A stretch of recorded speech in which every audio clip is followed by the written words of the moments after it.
they get these strategies in their degree programs. They have a professional development program already in place to get these strategies to improve.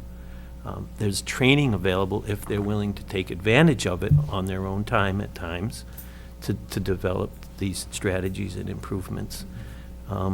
So it seems there's already a plan in place for that, for doing that. And I mean, I'm having a hard time struggling with understanding. I think we both agree on the same goal, and maybe it's just the approach Well, I think, that, sorry, go ahead. I think that if we have a good turnout of parents tomorrow, that's a terrific entree into asking them, you know, do you read 20 minutes a day with your children? Do you sing? Do you play games? Do you engage and interact with them every single day so that they are fully prepared to access the curriculum when they come to us? And that certainly would be able to free up time and resources. But we know that, and we have the statistics that tell us that, you know, we have so many students that are not ready and do fall behind, and this is certainly one way to hopefully become more efficient and more effective. You know, in the private sector, there used to be the time management gurus that would come in and tell you how to be more efficient. Well, we don't have that in public education. We just have people telling us that we're not meeting our goals, that we're not, you know, fulfilling our expectations. So, you know, I think this is certainly provides value. Yeah, change is always a scary thing, and it sometimes, you know, puts people with thinking unintended consequences. But, you know, I think that the idea is a pure one, and that is certainly to get everybody to work together for the betterment of our students. And you know, I think, again, between a universal call from the administrative team and echoed by our DSAC Assistance Center, that it was something that everybody felt strongly in. Okay, thank you. Thank you. You're welcome. Anything else? Go ahead, Mr. Coonan. Thank you. No. You know, and Mr. Ascott brought up some good points here. And reading through this, there's no mention that it'd be at the elementary level in the job, in the responsibilities. So, you know, you look at the strategies, and the two that pop out to me are M and N, which is my feeling why we need this position. M being model successful teaching practices at the classroom level to include differentiating instruction to meet the needs of all students. And N, work with teachers to develop appropriate strategies to address student weaknesses. That is the call, and that's what's needed for. There's a lot of extras in there that the focus of this job being M and N, yes. But what I don't see in that is, I guess, the ability, this person's not gonna move around, that in the job description, when we go out, when you recruit someone for this job, you know, and this, if the job does go through, we want a top-notch individual in there that's not gonna, that could come from anywhere, hit the ground running with this, but with the primary responsibility and experience at the elementary level, because there's a whole different way of instruction when you go to the elementary, to middle, to secondary. So if we could add this into the job description, that's where the focus would be. And then that may help clarify the position, you know, and Mr. Ascott has some great points, is that part of this M&N pops out to me and say, wow, that's what we need it. But I can see where he's saying, is this gonna be at the beck and call, this position be at the beck and call of our current curriculum coordinator? Oh, I want you to do this today. Oh, today do this. Well, wait a minute, I have to get in the classroom. Oh, no. We need a report. I want you to do this, where the delegation of duties, and that's really the main focus on this job, is that delegation of duties in the elementary classroom. So if that would help me. I don't know how it would help anyone else on the committee, but that delegation of duties and how much time that they will spend in the classroom. and not doing other things. Mr. Himmelberger?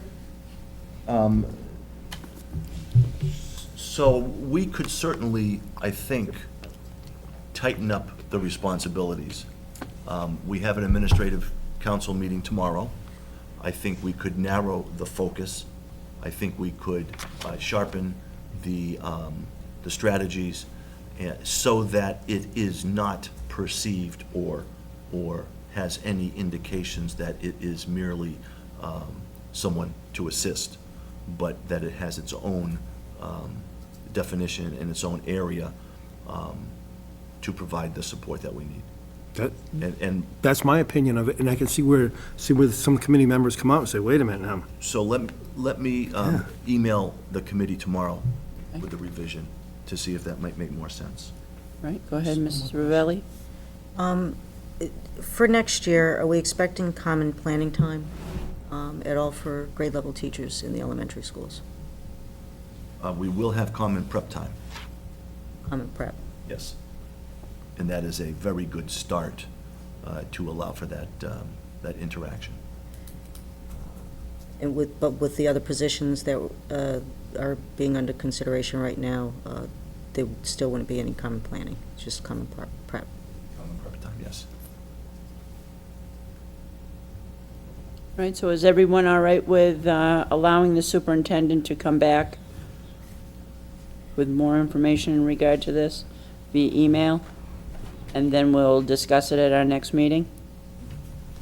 So we'll take no action on the creation or not of the instructional coach position.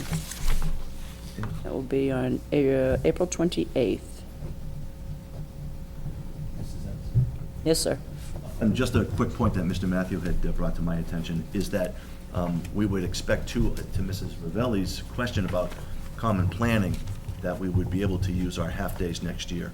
Because we will have had the curriculum map, because we will have had a lot of things completed, that we can use that time for that common planning, certainly horizontally as well as vertically. That is something that I think that all of our professional staff has been asking for as well. And so, you know, it seems like we're always on to the next task, but we really are getting through some of them, and we should be able to free up more time next year, more space in everyone's calendar to be able to apply that time to really getting that horizontal and vertical planning. Okay. Thank you very much. Anything else in regard to the budget for this discussion? This specific, Nope, we're done with this. The next, is there any other issues in regard to the budget that you have questions or comments? Need clarification? No? wants to go first? Oh, you go first. I get to go first. Gee, great.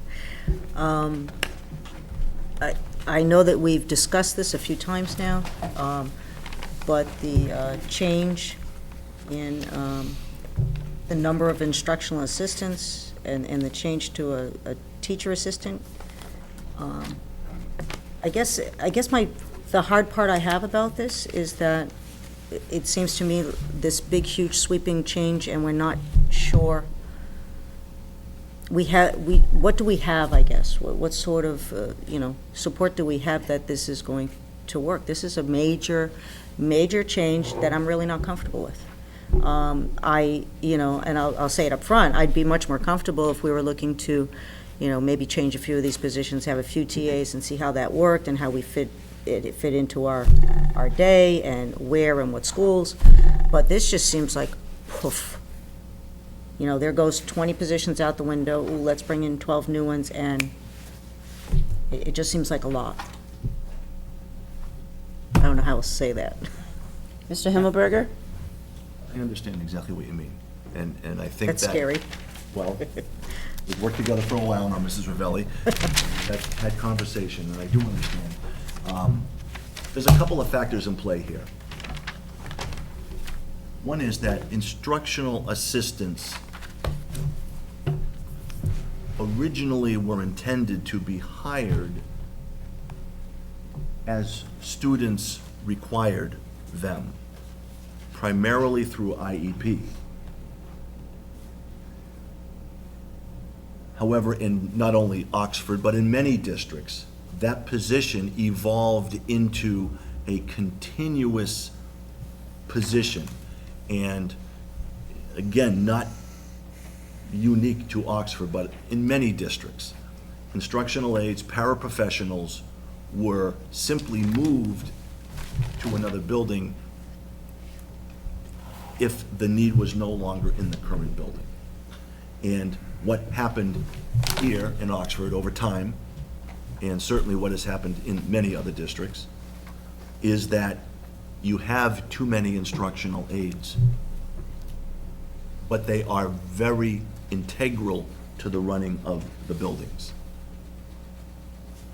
However, that shouldn't be the model, and that's not the way to run schoolhouses. There has been plenty of research, there has been plenty of documentation that in order for our students on IEPs to access the curriculum, we need, and again, this isn't me having a brainstorm. This is best practice that the DESE has come out with and has been in the forefront of, to have certified teaching assistants help students access the curriculum.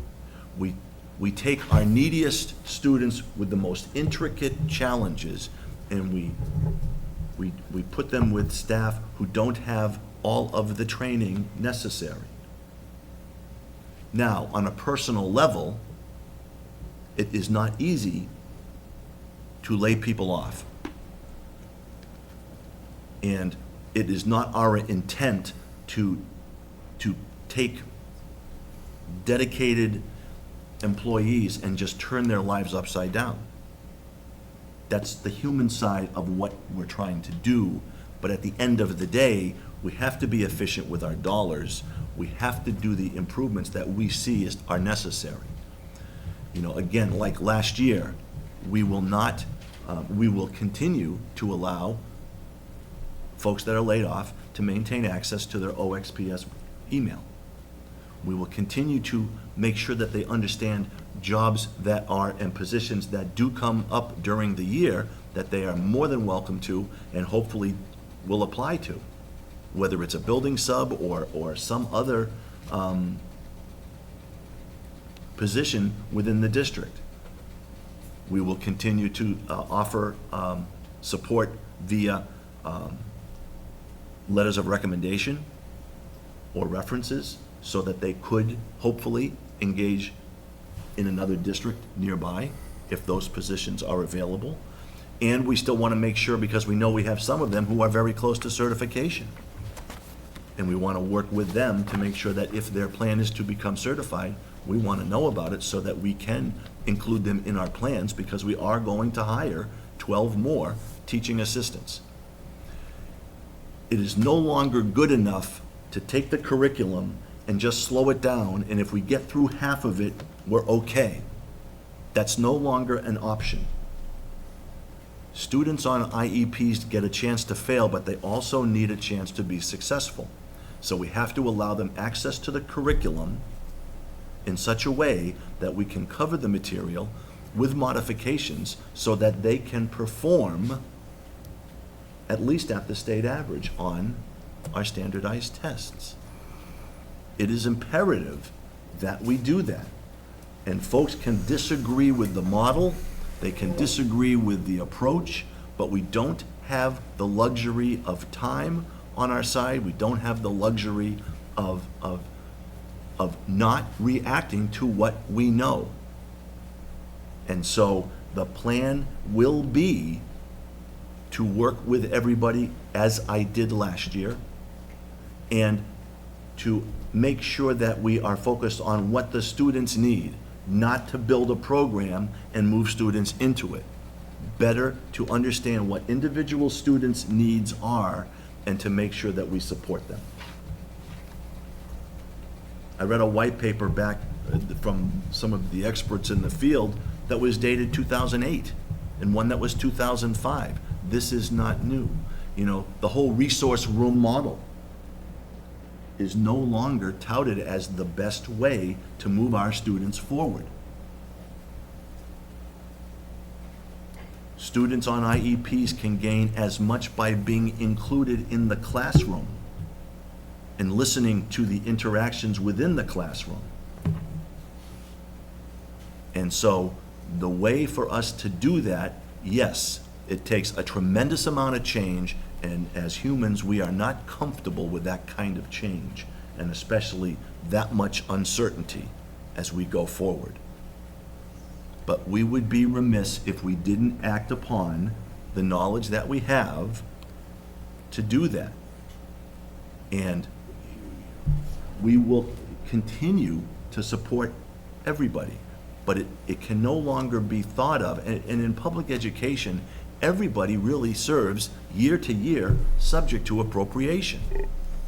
Obviously, there are some union and labor contract protections in there, but we serve at the needs of our students.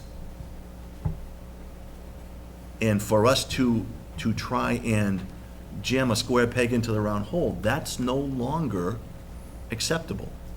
We've got to target the needs of specific students, and we have to make sure that we're efficient in how we support their learning.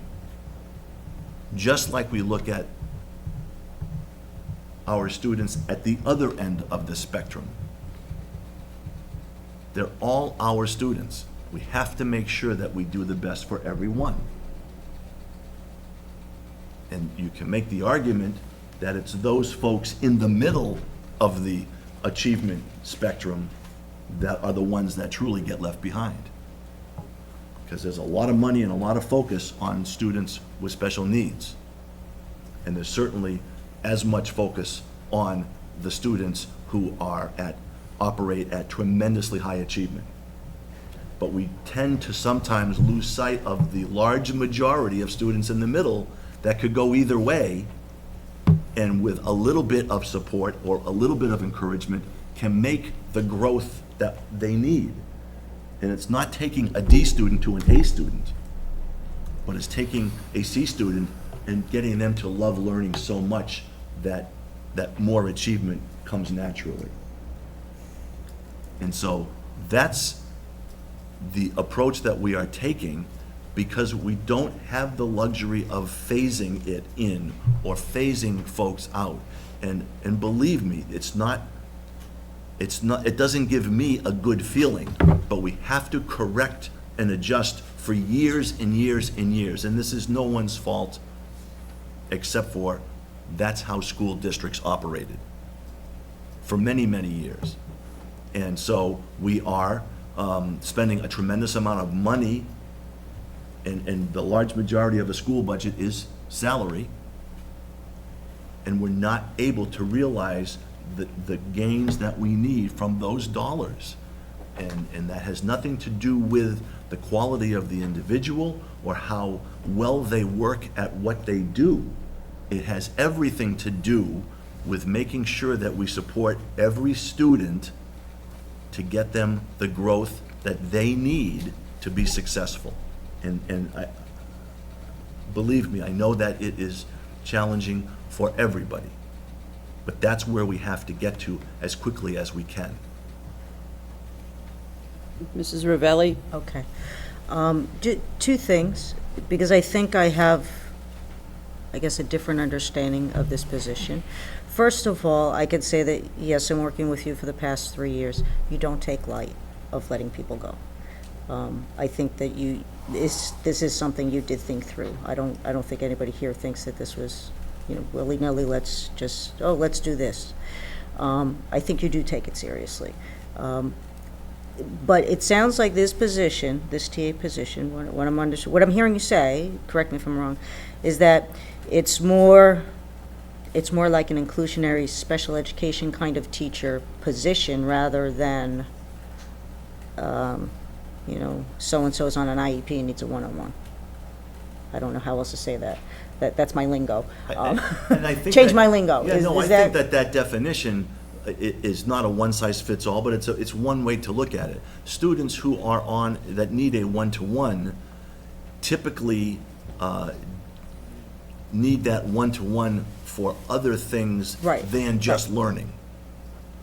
Right, so this could So- be, I'm so, sorry. Yes, so we are still going to need instructional aides. We're gonna need that classification of staff to support those students Certain students. who really belong on and deserve and need that in their IEP.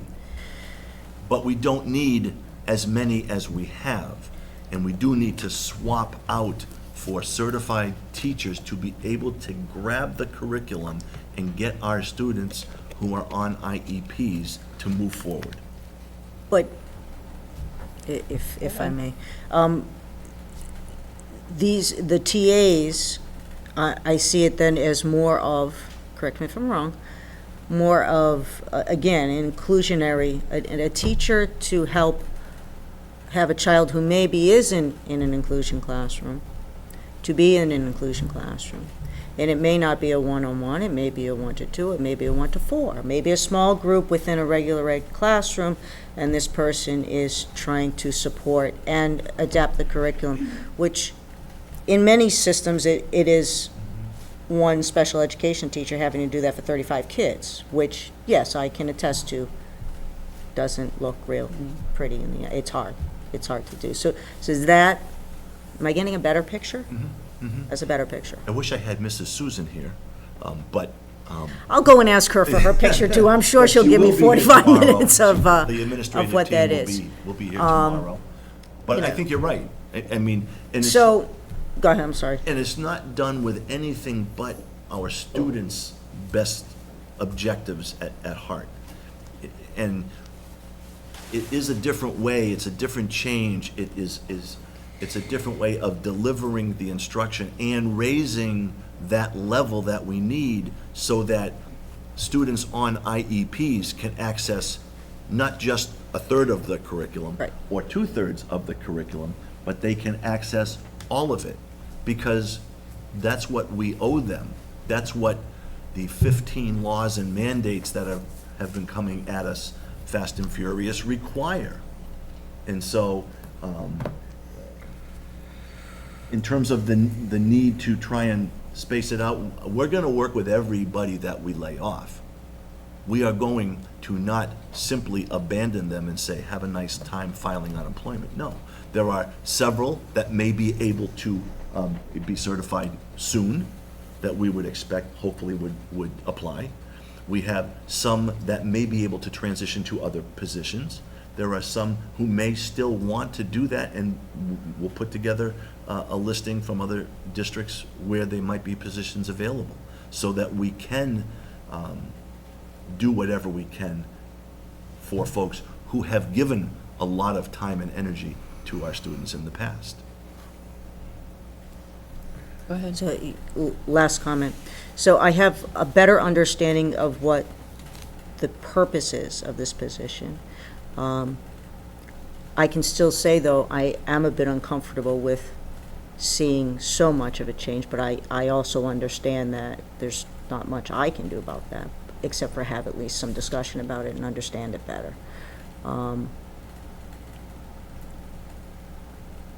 That's about it. So I do have a better understanding of the change in position. And again, much like the instructional coach, it doesn't happen in a vacuum. We are looking at and hearing from many people about how we can improve. And it's not something that we, as an administrative team, take lightly. It's something that we do with an awful lot of thought, and you know, meeting after meeting after meeting to try and get to understand all of it. And I will continue to work with those affected to make sure that we provide the best opportunities. Anything else in regard to this matter? Mr. Rasicott? So last Tuesday after our working meeting, I went to the FinCom meeting with you and Mr. Mathau, Mrs. Walker.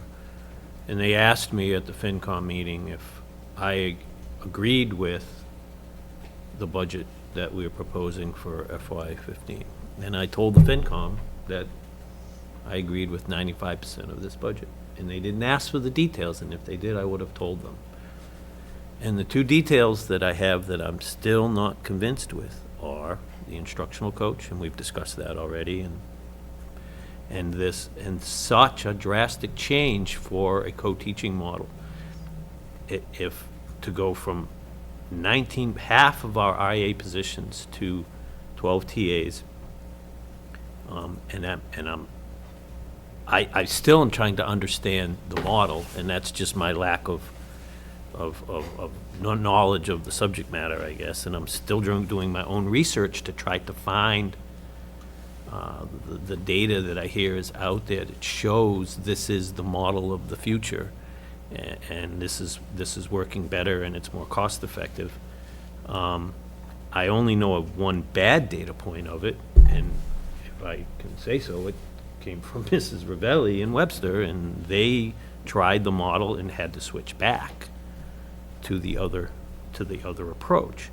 So in last meeting we had in this forum, in this venue, I had asked for information about it, but I'm still looking for the data to show that this is still the best approach.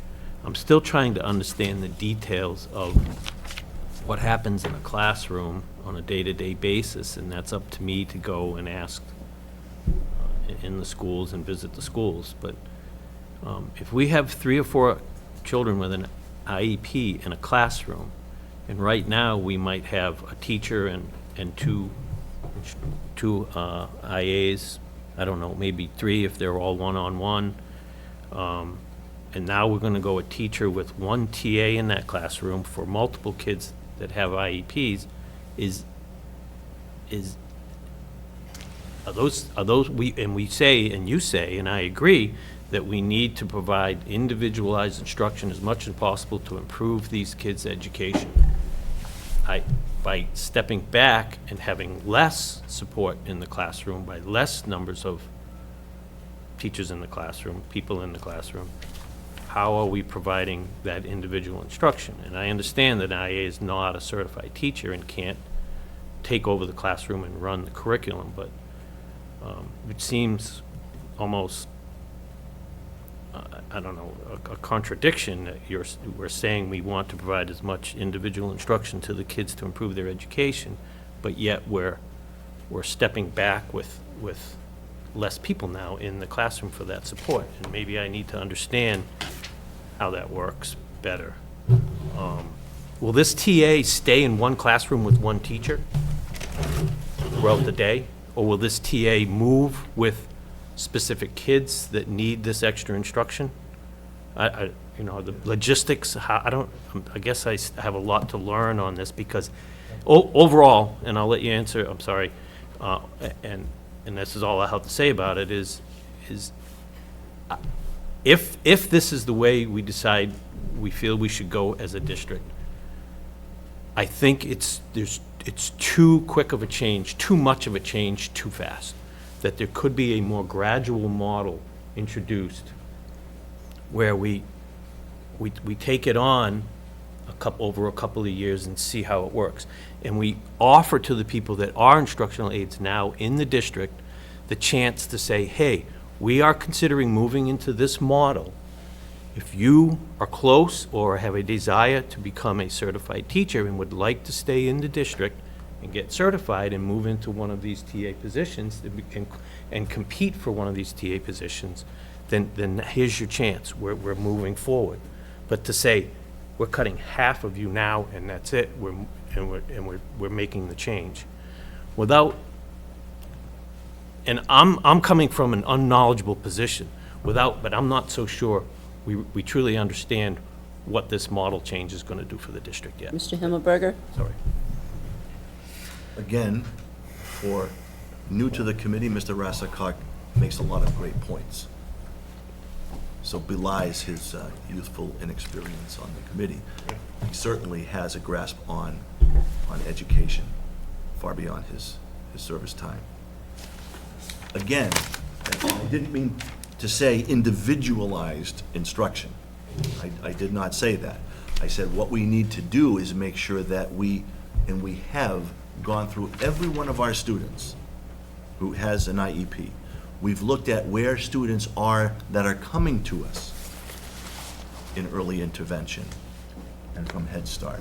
We have looked to see where they might be based upon end-of-year team meetings and evaluations, so that we know what we need to support this. And again, I would argue that while it does seem to be a rapid shift, it is something that we should have done over time prior. And we're not, and this is gonna sound harsh, but we're not an employment agency. We are charged with spending tax dollars as wisely as we can to support every child's education.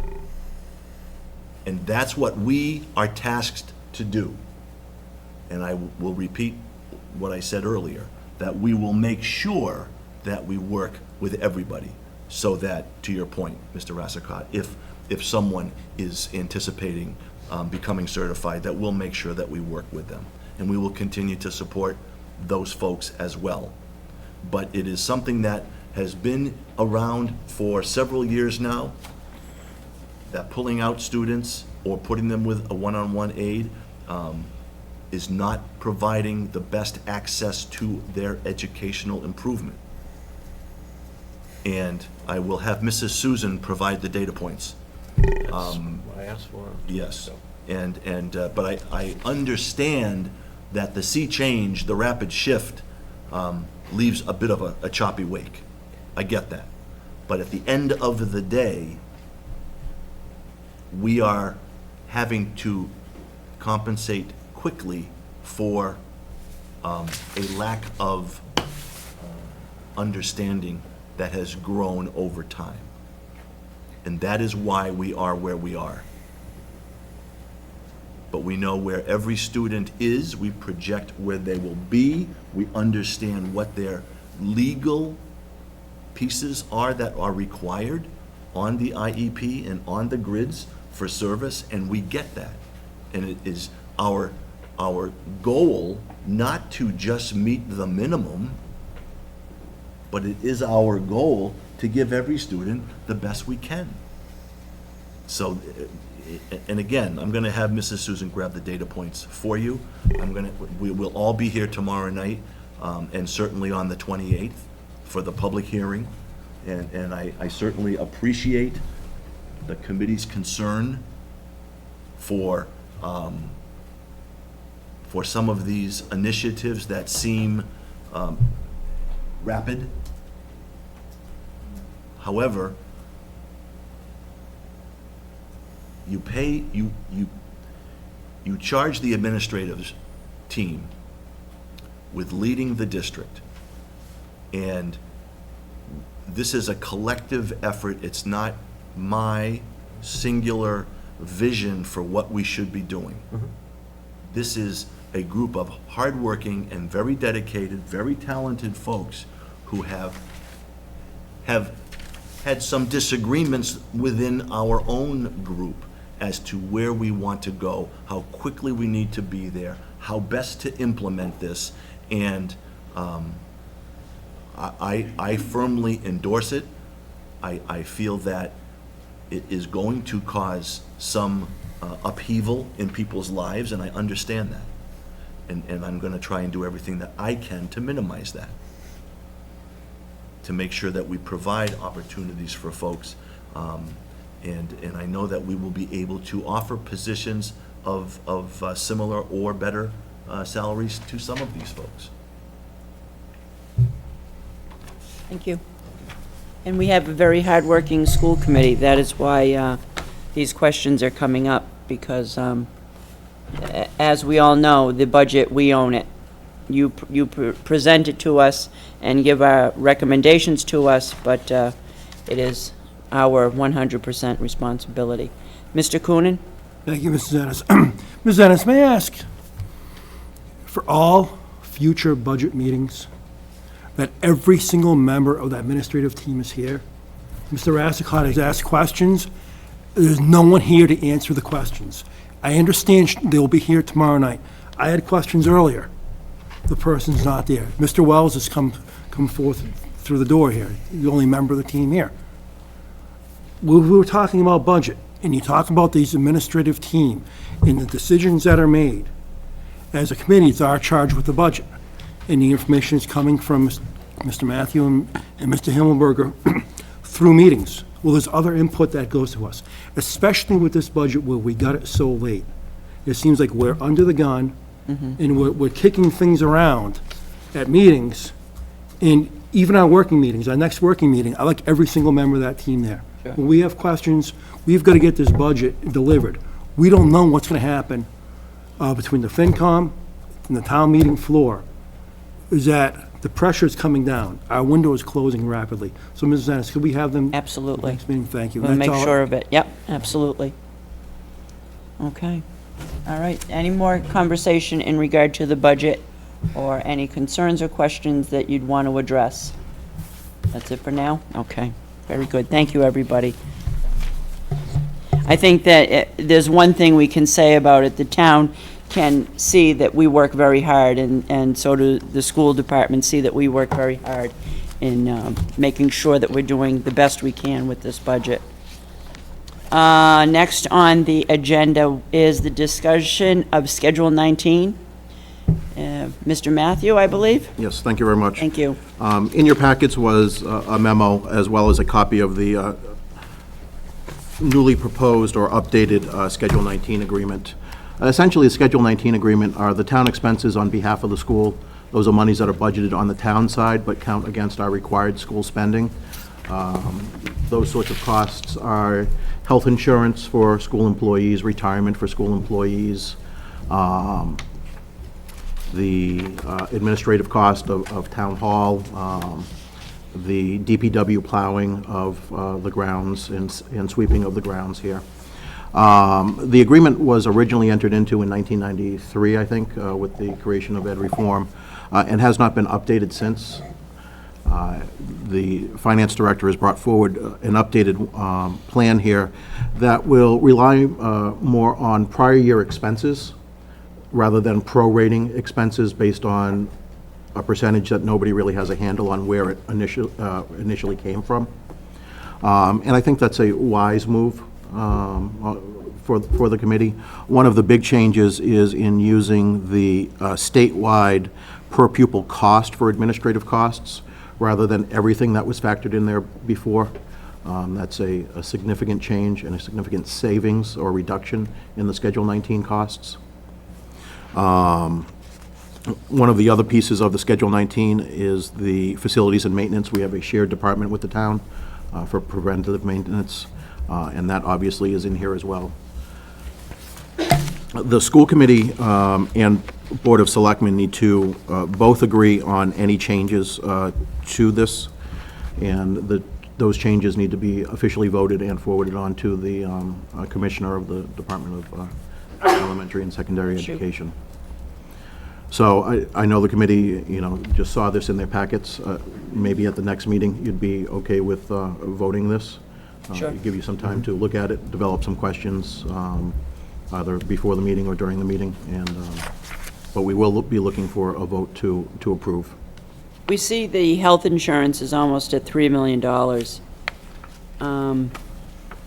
for active school employees. Mm-hmm.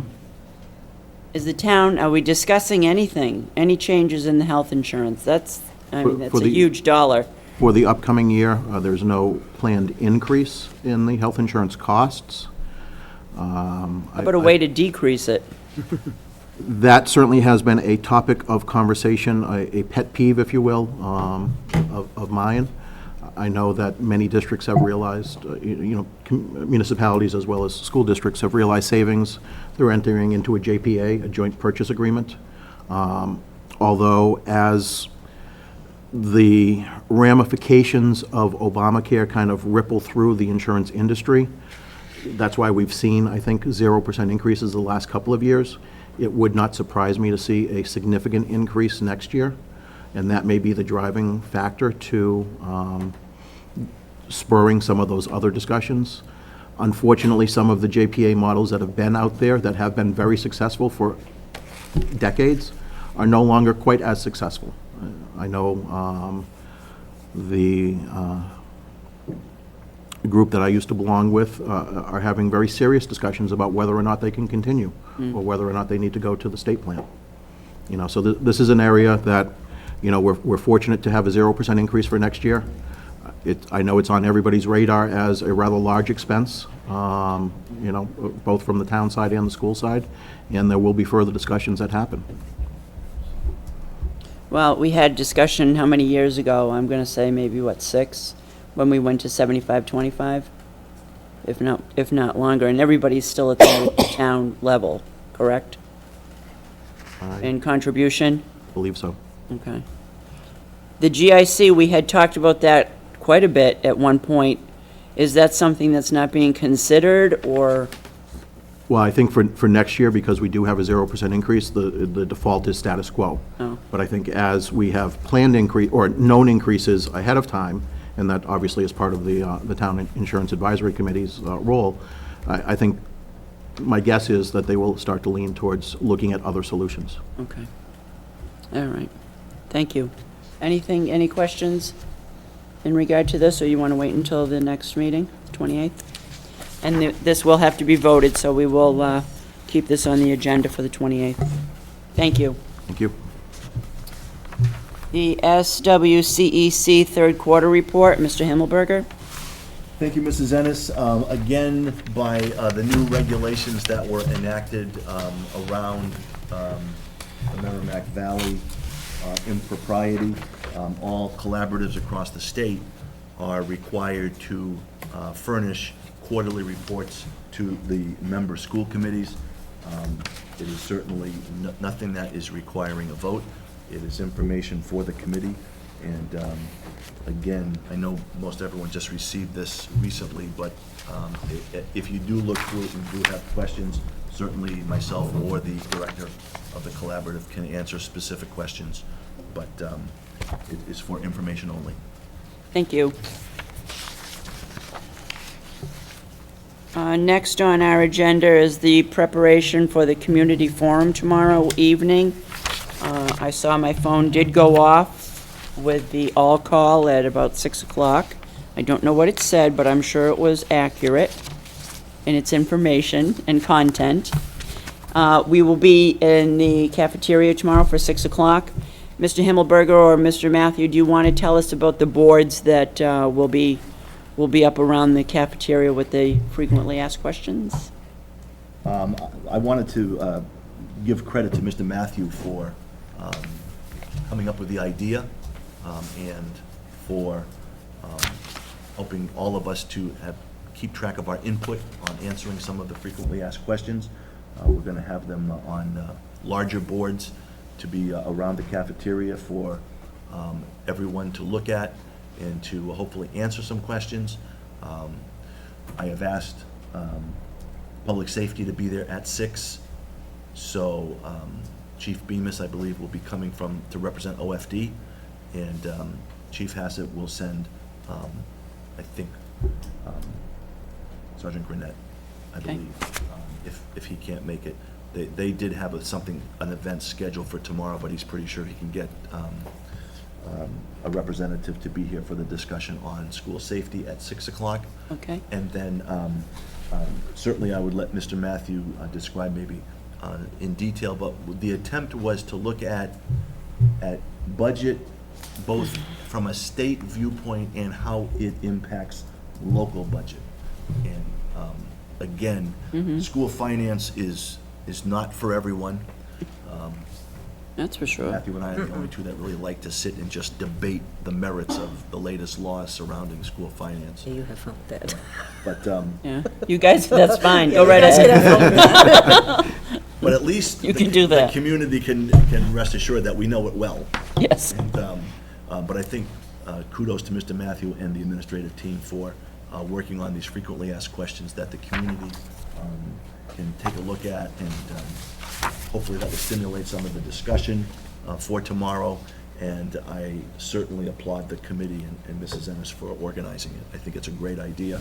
And it speaks to exactly what we need as a community. Well, there will be babysitting available through either the ROTC or National Honor Society, okay. All right, that will be available. I know that was a big question from last year. And of course, we will have some goodies, and please bring a neighbor. It's important. It was a really good forum last time, so hopefully it will be, just as much information, if not more, and more support for the schools. Okay, Can I just add? Yes, Just a please reminder, do. you don't have to have children in No, the it's for schools in the everyone, right, district. right. It's important that those people that get out to vote, you know who you are every year, that you come and see and ask the questions as well, so that when we ask for your vote, you can be supportive, because you'll be knowledgeable Hence about these community. things. Hence, community. Yes. Okay. Benjamin is all set. Mr. Superintendent, do you have anything further for us? I just had a couple of quick notes, and certainly echoing what Mr. Coonan had brought up at a previous meeting. This time of year, especially as the weather gets nice and the streets are free from snow and ice, we all think that driving becomes easier, and we can maybe do it with less attentiveness. And I can't stress enough to our community and to our students to please be careful behind the wheel and do not be distracted. Mr. Wells had told me how proud he was of the students that attended the junior prom this weekend, because everybody was there for the right reasons, and everybody celebrated the evening, and parents should be extremely proud of how their students behaved throughout the whole evening. And again, as we get into May, we come back from April school vacation, it's the end of April, it's almost May 1st. And then we have 6 weeks of just nonstop activities, year-end celebrations, and I'll make sure that the committee gets that calendar of events, because some evenings you may have to choose, but there's a lot going on as we celebrate the end of the year. But I just wanted to stress to parents and to students and to the community to be careful. Things happen quickly behind the wheel, and please be careful. We want everybody to enjoy the last quarter of the year, and that's all I have. Thank you very much. Mr. Matthew? Just a verbal update for the committee. We have had a run on our special ed expenses, our out-of-district tuitions, over the last 5 weeks or so. So as I prepare my April update for you for everybody at the next meeting, some of the numbers will have increased somewhat substantially. So just so you have a heads up. You have an amount for us? Ballpark? I'd rather be able to crunch the numbers in full and put them down in writing for you. All right. Thank you. Mrs. Ravelli? Yes.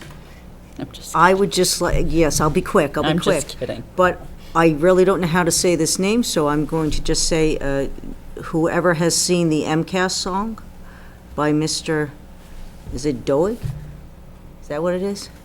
That was pretty hilarious. It was nice to see so many teachers involved. If you haven't seen it, go on YouTube and check out the MCAS song.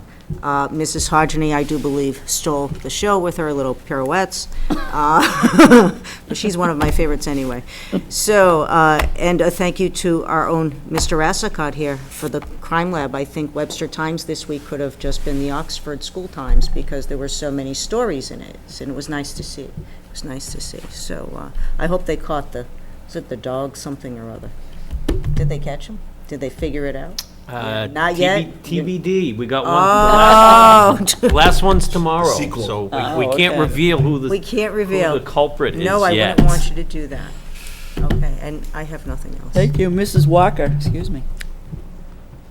Thank you for another opportunity to chime in, but I have nothing important or intelligent to add to what I've heard tonight. I've heard a lot. Thank you. You're very welcome. Thank you, Mrs. Walker. Mr. Rassicot. Mrs. Rassicot. Sorry. I just That was made a, good one, that was I just good made a correction too from Melissa. That was a good one. Whoops. I guess I was going to mention the times. I was in the school this afternoon setting up for tomorrow's lab, and Mrs. Hackett said the kids were so excited because they literally, if you went through the times last week, we were on every page. I mean, we, you know, the middle school, and if you go into the middle school and you look to the right on their bulletin board, it's completely covered now with times, photos of things, and this is just the kind of thing that we need. Oh, yeah. Get the information out to show the public what's going on in our schools. Absolutely correct. Real quick, and I'm not sure if I had a chance to mention it because we've had just budget discussions and things, but I had a chance to go to the Best Buddies prom, and it was a while back now, but I just wanted to shout out to the people that organized that and set that up. I had an absolute wonderful, awesome time, and I even danced, and it was a lot of fun. So, great job to the Best Buddies people. Very good. Thank you very much. Mr. Coonan. Thank you, Mrs. Ennis. I just have one item this evening, as a lot of you talk about here outside, that many of you are members of the MASC, the Mass Association of School Committees, in a couple different levels. Tonight, I'd like to nominate our senior member and our chairwoman, Brenda Ennis, for a lifetime MASC membership nomination. In doing this membership, in nominating, based upon basically, I have 5 points to talk about Mrs. Ennis for. Number one, Mrs. Ennis has been recognized by the House and Senate for dedication and for public service. Secondly, Mrs. Ennis is a member of the MASC resolution in legislative committees. The third point, Mrs. Ennis has participated in shared searches for both principals and superintendents throughout our district. Mrs. Ennis has also been nominated by Senator Moore and Representative Frost for the Unsung Heroine Award, which is presented by the Mass Coalition of Women. And finally, she has served our community for 13 years? Not yet. Not yet 13, 10? just about 11. 11 years, I'm sorry, I was trying to figure out. Somewhere in between. And not Feels just like 13. dedicated to her child, but also all the children of Oxford and their families, and for her 4 terms here on the Oxford School Committee. So I was so moved that we nominated our chair and our senior sitting member on the board, Mrs. Brenda Ennis, to a lifetime MASC membership. I'll second that. Moved and seconded. Do I have to do the vote, or do you do the vote? I think you have to pass, I think you have to I'll pass the do the gavel. vote. Passing it to Sure, the- so I'll call for the vote. Aye. Aye. Aye. Thank you very much. I appreciate that. That's very nice. Thank you. That's all I have. All right, I will open the floor quickly. If anyone has any, come on up.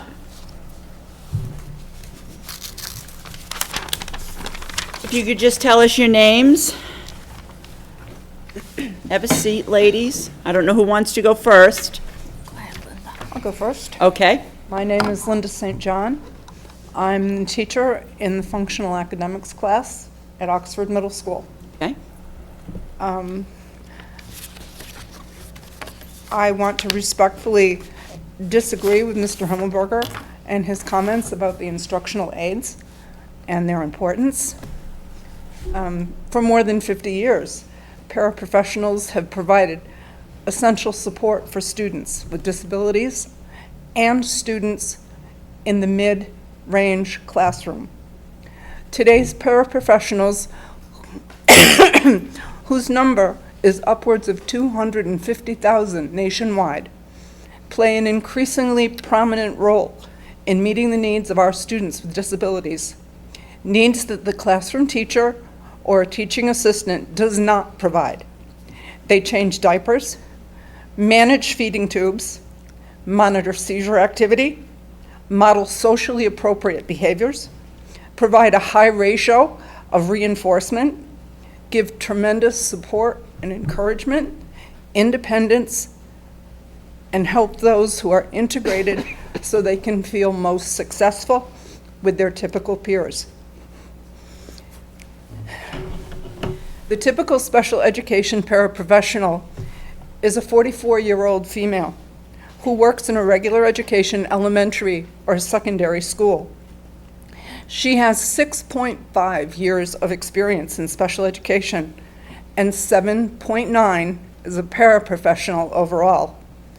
Sadly, I don't have any statistics to support my next statement, but I truly feel that teaching assistants will not meet the same criterion.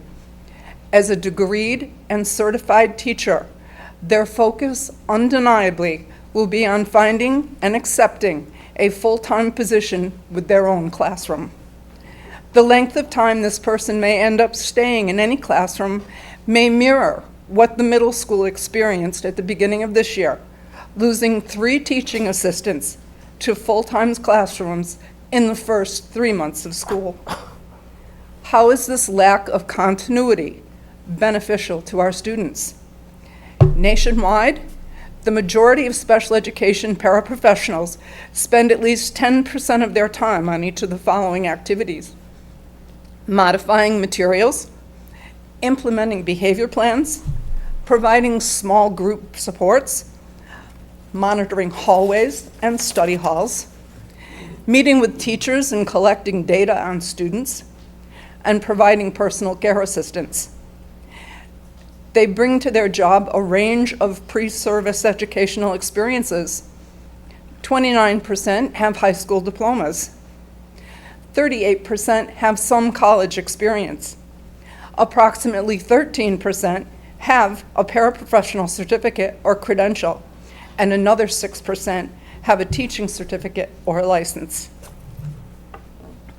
Nationally, paraprofessionals spend 36 hours in professional development, 33 of which is usually mandated by the school district.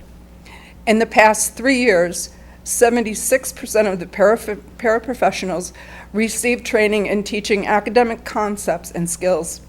83% received training implementing behavior management programs developed by teachers. Paraprofessionals are an important members of our educational team, a team that puts children first through communication, planning together, and finding ways to support each other no matter what the difficulties are. The relationship between the classroom teacher, the teaching assistant, the special education teacher, and the paraprofessional is crucial to the success for any student in any learning environment. It is working together that builds success. The number of these valuable individuals in this district is at a bare minimum. To cut their numbers any further is a huge disservice to our children. It is my hope that the discussion will continue and that the wisdom of your decisions will continue to be in the best interest of our students. Thank you. Thank you very much. My name is Deb Campbell. I'm an instructional assistant, fortunately in Linda's classroom. I'm also a parent. My son is a junior at this high school.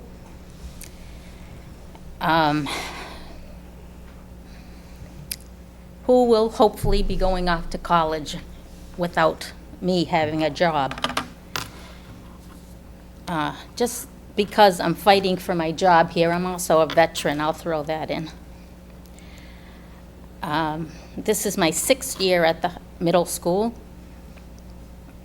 I just want to say, I meant to say before I started, there were supposed to be more instructional aides here. 3 of them told me that they heard they would lose their job if they spoke in front of this committee. If that's the case, stop me right now. That is not the case. Absolutely not. For 5 years, I was in the 5th grade with Mrs. Bush and Mrs. Doré for 3 years, and then in a resource room with Mrs. DeGioia, and then with Mrs. Cormier and Mrs. Pierce last year. The best of the best. My role wasn't to teach anybody. Those teachers don't need me to teach anybody. There are many children, I can tell you firsthand, who need help. They don't have IEPs. They don't have one-on-ones, but they need help. You know from how much participation you get from this community.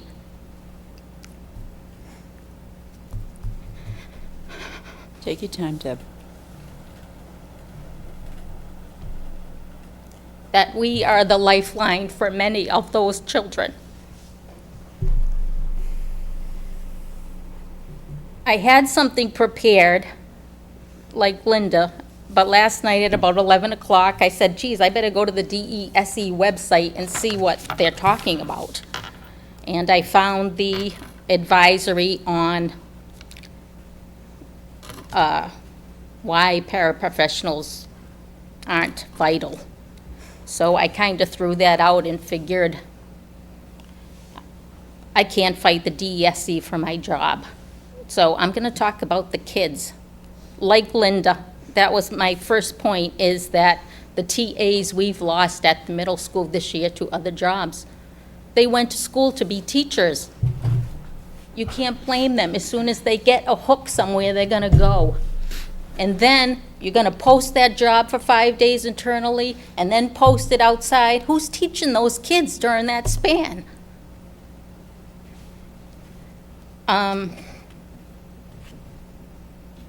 Yeah, my son's a junior, and I'm sure he's horrified I'm on television. But no one wants the school to be more successful than me.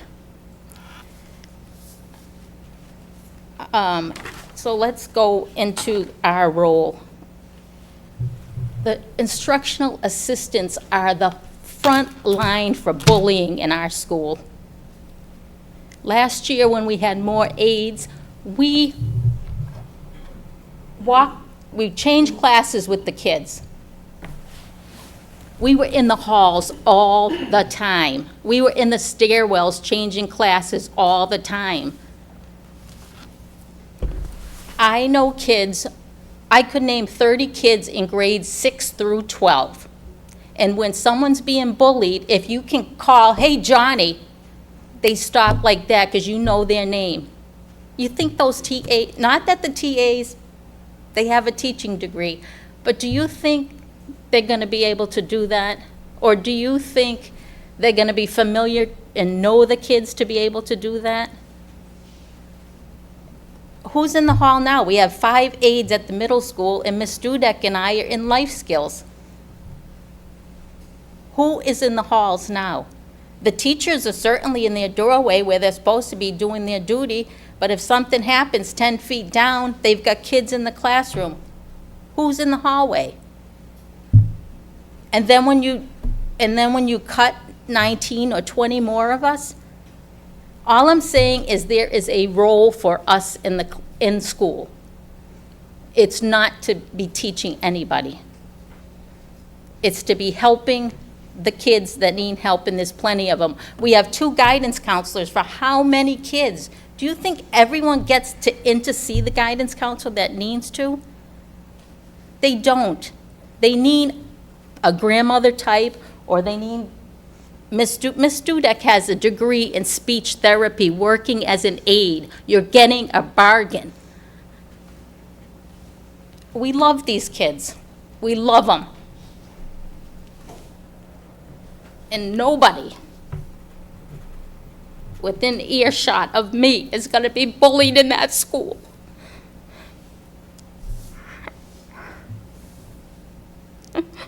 Sorry. Last thing I wanted to do was cry. Okay, let me just I'm all over the place here. And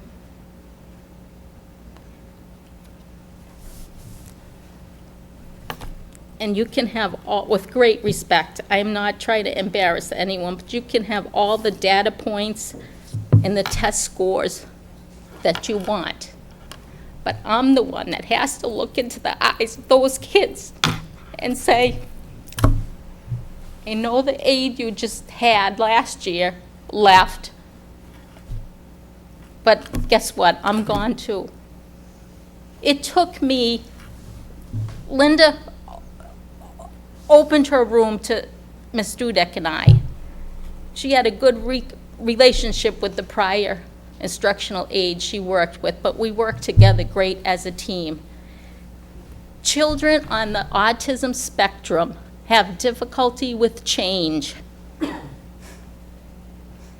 It took me 6 months to get one student to let me help her. How often are we gonna do that? That's all. They're children, they're not data points, and they're not test scores. That's it, that's all I have. Thank you both very much. Just as a side note, things Yes. that are missing from the report from student Oxford Middle School report and Mrs. Ravelli's report, and Mr. Rescott, the other major thing that went on at Oxford Middle School was that they made 1,000 cranes for a student yes. who was extremely ill. But this is just so typical of what happens to my kids. They're never recognized. They're overshadowed by a video. Please, these children work so hard to be noticed by you as a community, you as a school committee, and yet you don't notice them. We focused on everything else that was in the Webster Times, but them. Everything. It's pitiful. And now we're focusing on taking away their support. But I just want to say to Ms. Ravelli, thank you for bringing up about the arts, because I think that's why, well, besides their kindness, why they went gangbusters over making those cranes, because they don't get that opportunity. Thank you. Thank you very much.